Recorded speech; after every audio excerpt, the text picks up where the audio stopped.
Guys, for today's video, I will teach you how to set up a thin client. This is a thin client model FL120. First, dito muna po tayo sa ating server. So, set up po na muna natin. So, punta po tayo sa this PC and right click, properties, check po natin kung na po siya, open yung remote desktop. So yun yung PC advanced, so remote, so select po natin yung allow remote, yan,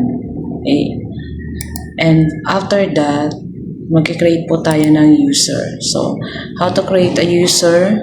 This PC, right click, and then manage. Then, local user and groups. Ayan. Dito guys, nakaka-create na ako ng 5 users. So, paano ba mag-create? Click po natin yung user and then right click, new user. And full name, like for example, kasi meron akong 10 client dito. So, gagawin natin user 6 na tayo. And then, full name, gawin lang natin ulit yung user 6.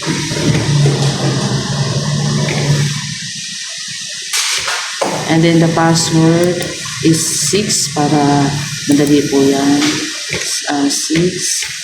And uncheck po natin yung you must change password to next logon and password never expire and create.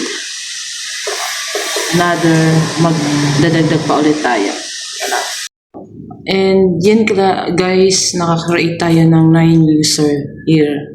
So, i-add na po natin siya dun sa ating RDP, sa ating for our team client. How to add? So, click lang po natin yung this PC and properties and then rename PC advanced and then here meron po tayo remote and select users. Ayan yung pag nag-add tayo. So, dito dalawa pa lang yung na-add ko. So, maglalagay lang po tayo. I-add natin yung 7 pang natitira. Okay? User 3. Check names, isa-isahin po natin yan, select natin, and then wala na po tayong babaguhin yan. Yung from this location, ito po yung full name ng computer, yung desktop -4038 RFC, and okay. So yan, add lang po natin yan. So guys, ito na po yung siyam na user na ginawa natin, and then okay lang. And okay. So, next po is yung mag-assign po tayo ng IP address. Windows R, proceed po tayo sa ncp.cpl. So, dito, nag-assign po tayo ng IP address na 192.168.18.50 and the subnet mask and default gateway 192.168.18.1. Okay. So, close po natin. Here guys, here, meron na po tayong nakakonect natin thin client na isa. Ayan po yan, na na-set up ko na. So, i-connect naman natin yung iba pang thin client na natitira. Yan po yan. Yan po yung niya, unit niya. Okay. So, nagsiset up pa lang kami. Yan po siya guys. And then, dito naman tayo sa thin client.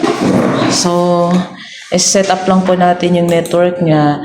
Dito, nag-assign po ako ng IP address niya na 192.168.18.51, the subnet mask, and then yung gateway niya, yan.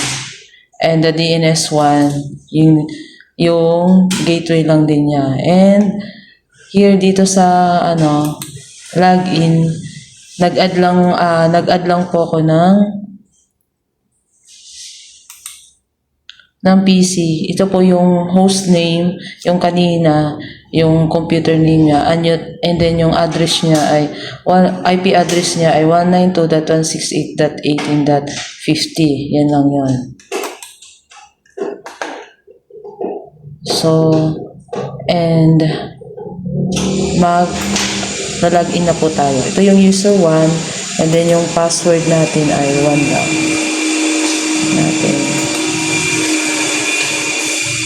Guys, so nakalogin na po tayo. Ito naman ay sa user 2, login po tayo. And ito, and login.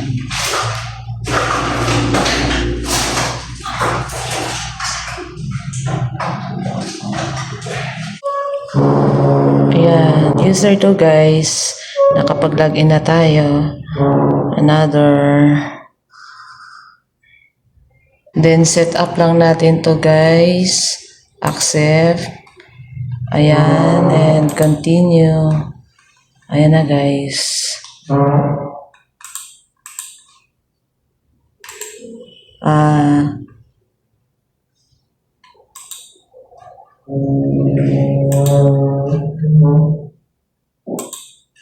Ayan guys. So, na-set up na natin yung pangalawang client natin. This is the first client and another client. And this is the final product namin na yung Sham na tin client na nakonect na po namin sa ating computer. So yung server po namin dyan ay Windows 10 lang po yung gamit namin. Hindi na po kami gumamit ng server talaga. Parang ang pinaka-server lang namin is yung regular operating system. And yan. So Windows 10 po yung gamit namin dyan. So nakakapag-connect po kami ng 9 client, a total of 10 PC po. So yan, successfully done. Thank you guys for watching. At kung may tanong po kayo, just message lang.